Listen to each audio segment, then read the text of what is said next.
When you cross seven figures, you blink and spend money. Okay, you blink and something just came out of your account. You blink and a Slack, Asana, Canva, Zoom just debited out of your account, and you really want to be able to see that. You need a CEO dashboard. Welcome back to another episode of the Seven Figure Educator Podcast. My name is Dr. Erica Jordan Thomas. I am a former teacher, former school principal, Harvard grad turned full-time entrepreneur. I'm CEO and founder of Seven Figure Educator, where we help educators just like you package their brilliance to monetize and grow a seven-figure education consulting business. During today's episode, I want to talk about a CEO dashboard. So a CEO dashboard is a tool that you should have in your business that allows you to see your business. So oftentimes what happens when folks don't have a CEO dashboard is they kind of feel like at the mercy of their business, where their business is driving them versus them driving their business, meaning they don't know how many calls they had last week. They don't know what sales calls are coming up the pipeline. They don't know the status of different leads to even know if they're going to hit their revenue goal for the month. They may have set some goals during their annual planning, but they have no way to actually see their progress towards their goals. Or even when we talk about strategic planning, the end of the quarter comes and you're planning for the next quarter and you look up and you had no idea that you were off track on a particular goal. And so your CEO dashboard is really the way to give you insight into what's happening in your business ongoing. As a former principal, I like to think of it's kind of like after a benchmark assessment. And the school that I was principal of, we had over 50 teachers in the building. And so it was just a lot of data after a benchmark assessment, that having one big roll up that my testing coordinator would always put together for me, I could quickly see at a glance where my kids were by grade level, by teacher. That was essentially kind of a CEO dashboard where it was a snapshot of data at a moment in time. And so during today's episode, I want to help walk you through how to build your own CEO dashboard. Hey there, I know I'm jumping in at a really juicy part of the episode, but I wanted to make sure you knew about a super special opportunity that me and my team have available. So imagine if you had a 90-day plan that outlines every single step you need to take every single week in order to generate at least 10K in your business. And that's exactly what me and my team do during our 7-figure strategic planning intensive. It is a live 6-hour workshop where we walk you through building your 90-day strategic plan to make more money in your business. Now, you have the opportunity to join us at our next intensive. And in order to do so, just click the link in the show notes to book a call with my team so we can tell you all about it. All right, we'll jump back into the episode and let's get back to this good fire content. Now, here's the thing. Some people might be asking, well, when do I need a CEO dashboard? I'm just getting started, or I've made X amount of money. It does not matter how much money you've made in your business. You need a CEO dashboard. Now, the things you have on your CEO dashboard will evolve as your business grows. So we're going to go through different possibilities. And as we go through the possibilities of what could be on your CEO dashboard, I want you to pick and choose of what feels most meaningful for you at this moment in your journey. I'll also give you a little bit of guidance given on the stage of business where you are to kind of point you in the right direction. All right, so let's go ahead and jump into it. I'm going to grab my marker here and we're going to break down the components of a CEO dashboard. So the way that I like to think about a CEO dashboard is there are pretty much kind of 3 categories that the data on your CEO dashboard is going to fall in. So they're going to fall under finance. So you'll have some finance metrics. They're going to fall under marketing. And they're going to fall under sales. So we're going to take a moment and go through each category and identify the types of metrics that you might include on your CEO dashboard in each one of these 3 categories. Now, are these the only 3 categories that you could ever have on your CEO dashboard? No, there might be other categories, but the purpose of a CEO dashboard is you want to have a snapshot of the most important aspects of your business.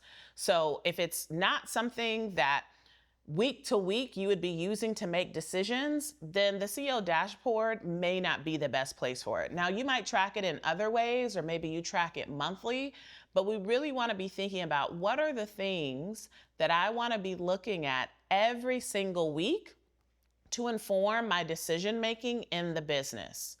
And the bigger your business, the more things you'll have on your CEO dashboard. If you're just getting started, you might have maybe 3 to 5. And as we go through these, I'll kind of help steer you and advise on what things might be most important if you're at the earlier stage of business, but you still need a CEO dashboard.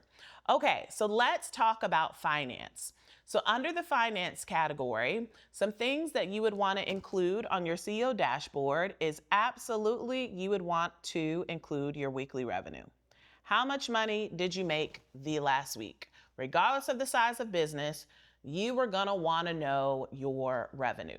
And that's pretty cut and dry. How much money did you make? And just to clarify, there is a difference between revenue and sales, which that actually might be another metric that you might include. Where revenue, I like to think of as cash in hand, meaning what was actually deposited into your account that week. Sales is money that's promised. So for example, if you got a contract that was signed for $10,000, the deposit that they paid yesterday was $2,000, and they have agreed to pay you $8,000 on monthly installments, while your revenue is $2,000. Your sales is $10,000 because you have someone who has signed a contract promising to pay you the full $10,000. So that's the difference between revenue and sales. Okay, so revenue, sales. The next thing that you want to be including on your under finance would be profitability. So what was your profitability for the last week? Now, if you're at the early stage of business, this one really isn't a make or break because you're still getting consistent in your revenue, your expenses are pretty low, so it may not be the best use of your time if you're under 6 figures to be tracking profitability, because pretty much you're going to be profitable unless you're just out here just making it rain every other weekend with your business money. You're pretty much going to be profitable because your expenses at that stage of business are so low and so minimal because you really don't have a team yet. So you're not paying other people. You don't have tons of software because you're still building your business. Profitability isn't as big of a concern at that stage of business because of how minimal your expenses are. And then we got percent to budget. So this KPI, and when I say KPI, key performance indicator, that's what that stands for. Essentially, your CEO dashboard is made up of a bunch of KPIs. And as a former educator, the way that I think about a KPI is like an exit ticket. It's like, what is the quick data snapshot of the thing that allows me to know really quickly my progress, and then I can make a decision. So the KPI of percent to budget, this is where, and you're in the stage of business where you have a defined budget at the beginning of the year. So this may not be until you are multiple 6 figures. I mean, in a great world at multiple 6 figures, you have a really clear defined budget. Oftentimes people really don't nail down a budget and operating from a budget that they're looking at weekly until they get CFO support. And they have that on retainer, which I absolutely recommend that once you hit 7 figures, you should be having a CFO on retainer in your business, a fractional CFO. Typically, before you get a CFO, most people have some difficulties kind of tracking percent to budget because you have to build a budget and what are all the line items and looking at last year, projecting what your expenses were going to be for this year, given what you spent last year. And usually the CFO helps you with that. So I say that given the stage of business, who should be tracking percent to budget? these are going to be folks that have CFO support and or you're at multiple 6, close to 7, if not have crossed 7 figures, that KPI is going to be really important. Because let me tell you, when you cross 7 figures, you blink and spend money. Okay, you blink and something just came out of your account. You blink and Slack, Asana, Canva, Zoom just debited out of your account, and you really want to be able to see that. Then as your business continues to grow and gets more sophisticated in income sources, you want to be thinking about revenue by stream. So we're already tracking top line revenue, but then as your business continues to grow and you have substantial income coming in from multiple different offers, you want to then be able to start to see that revenue by stream, by week. So what offers are bringing in the most amount of money each and every week? And that's going to give you some really helpful insight on the week-to-week basis of what offers are making you the most money, but also if there's one offer that, let's say offer B made more money last week, well, what about last week made offer B pop, right? So being able to see that breakdown by stream is going to be really, really helpful. Okay, so that's for the most part at a super high level our finance category. So let's move on to marketing. So from a marketing standpoint, you definitely want to be subtracting, or from a marketing standpoint, you want to be tracking your new subscribers to your email list.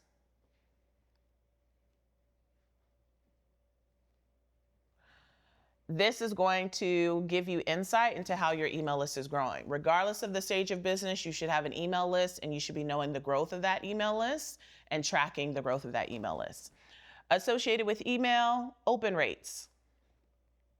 So this is really helpful to be able to see week by week what emails are highest performing. So that way you just have that quick data to be able to pivot and adjust for the following week. You could also be tracking click rates. This is going to give you great insight in terms of copy, email copy, particularly if you have a copywriter on your team. These are going to be really, really helpful KPIs to give you insight into the quality of your emails. So that's kind of like the email bucket. And again, depending on your stage of business, like if you're early stage, 0 to 100K, I would focus just on new email list subscribers. And then once you crack 100K, I would then start layering on open and click rates, because you only want to monitor what you have the capacity to influence. So if you're not deep in the copywriting bag to where you're going to be changing and iterating on emails week to week, I would not be tracking open and click rates yet. I would wait until I had the capacity to be able to actually double down and focus and adjust on that way. So that's from an email standpoint. So when you're thinking about your marketing KPIs that you would be tracking on your CEO dashboard, I'm going to go through a couple here, but this is really, you want to be thinking about what marketing channels are a priority for you. So for everybody, regardless of the stage of business, email is a hugely important marketing channel. And then if social media is an important marketing channel for you, then you want to be tracking followers, of the increase of followers per week. I would not recommend that you're tracking the number of followers on all the platforms, but what are 1 to 2 platforms that you're prioritizing, you're doubling down on, and track those.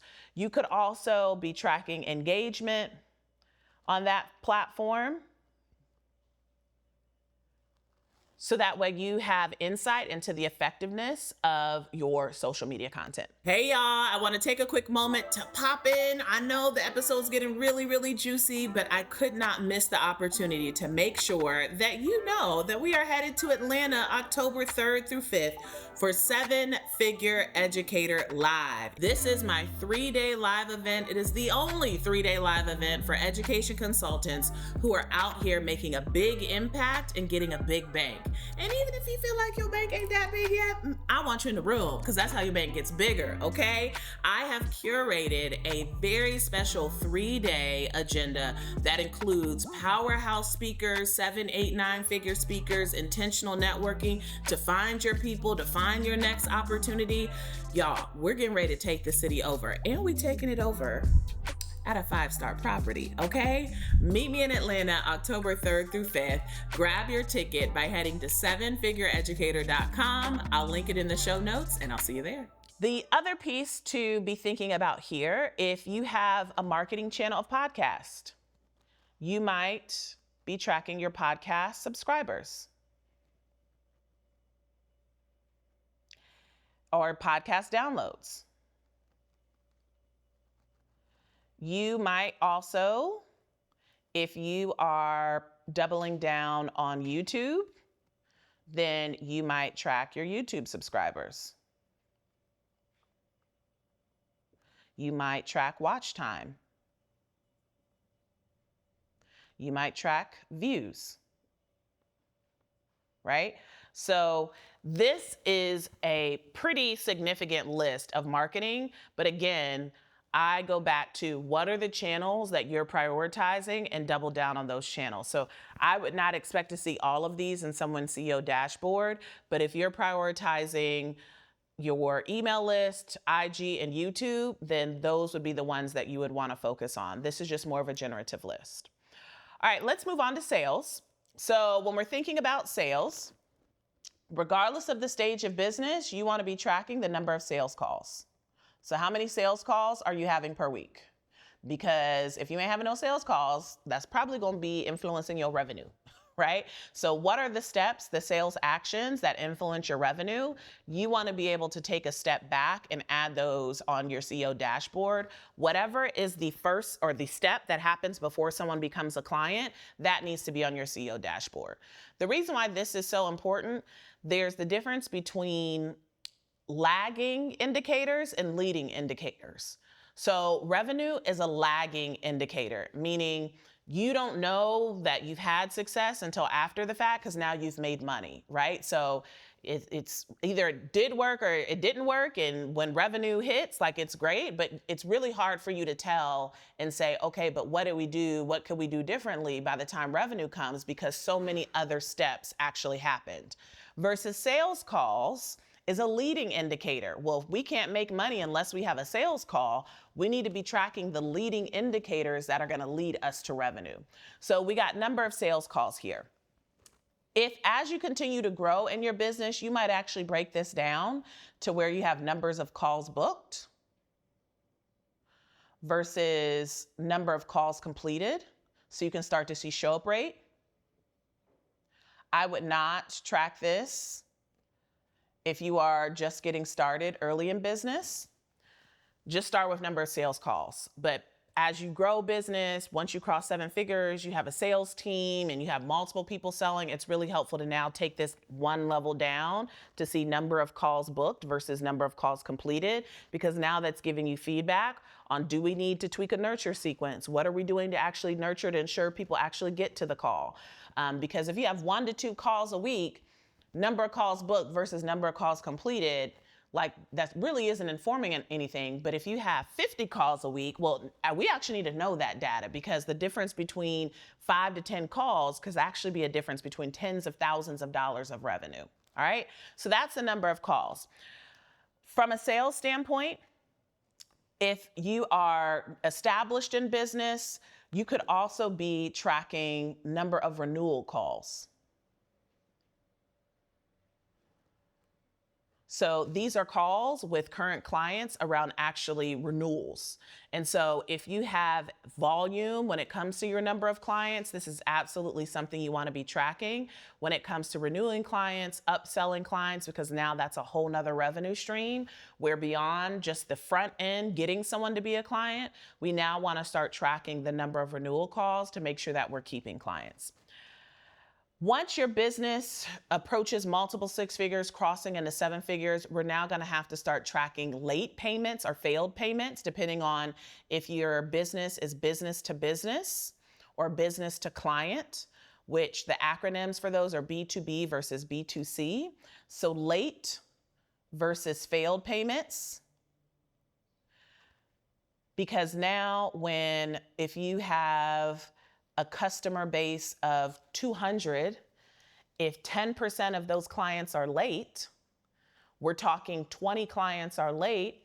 If the average payment of each of those clients is $1,000, now we have $20,000 that is potentially lost almost. If we're tracking weekly, that's $20,000 every week. If we're tracking monthly, that's $20,000 every month. So now we actually need to have insight into late and or failed payments, so that way we can start having an intentional eye on recovery. So that's at a super high level, these different options of what you could have on your CEO dashboard. Oh, and actually I'm going to add one more under our marketing. I'm going to add ad spend.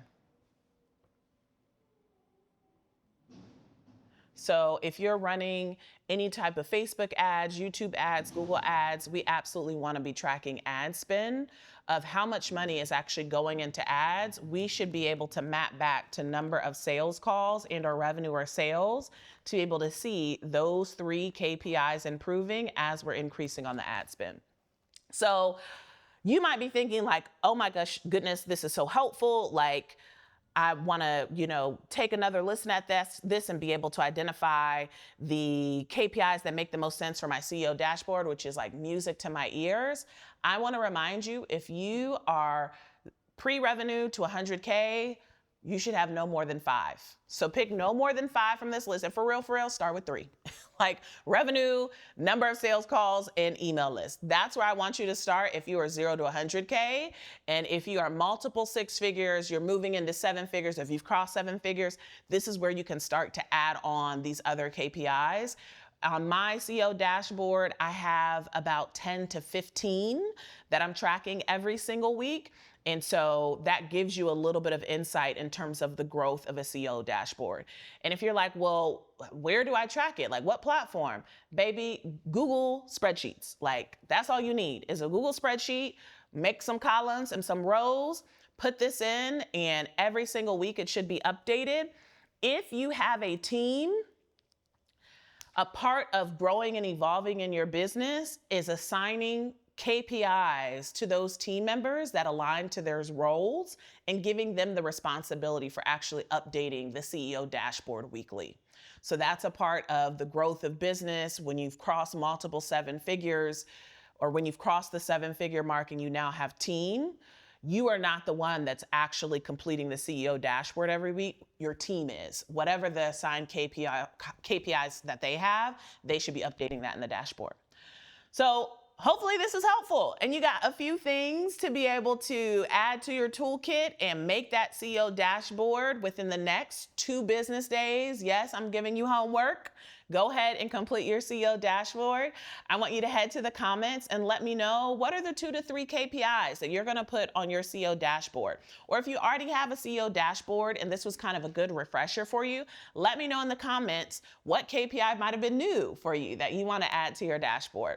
If you found this episode to be really helpful, I want you to hit the subscribe button so that way you can make sure that you're in the loop for the next episodes, and I want you to share it with a friend. So go ahead, click that share button, grab that link, and share it to an educator friend of yours because sharing is caring. We will see you back here on the next episode of the 7 Figure Educator Podcast.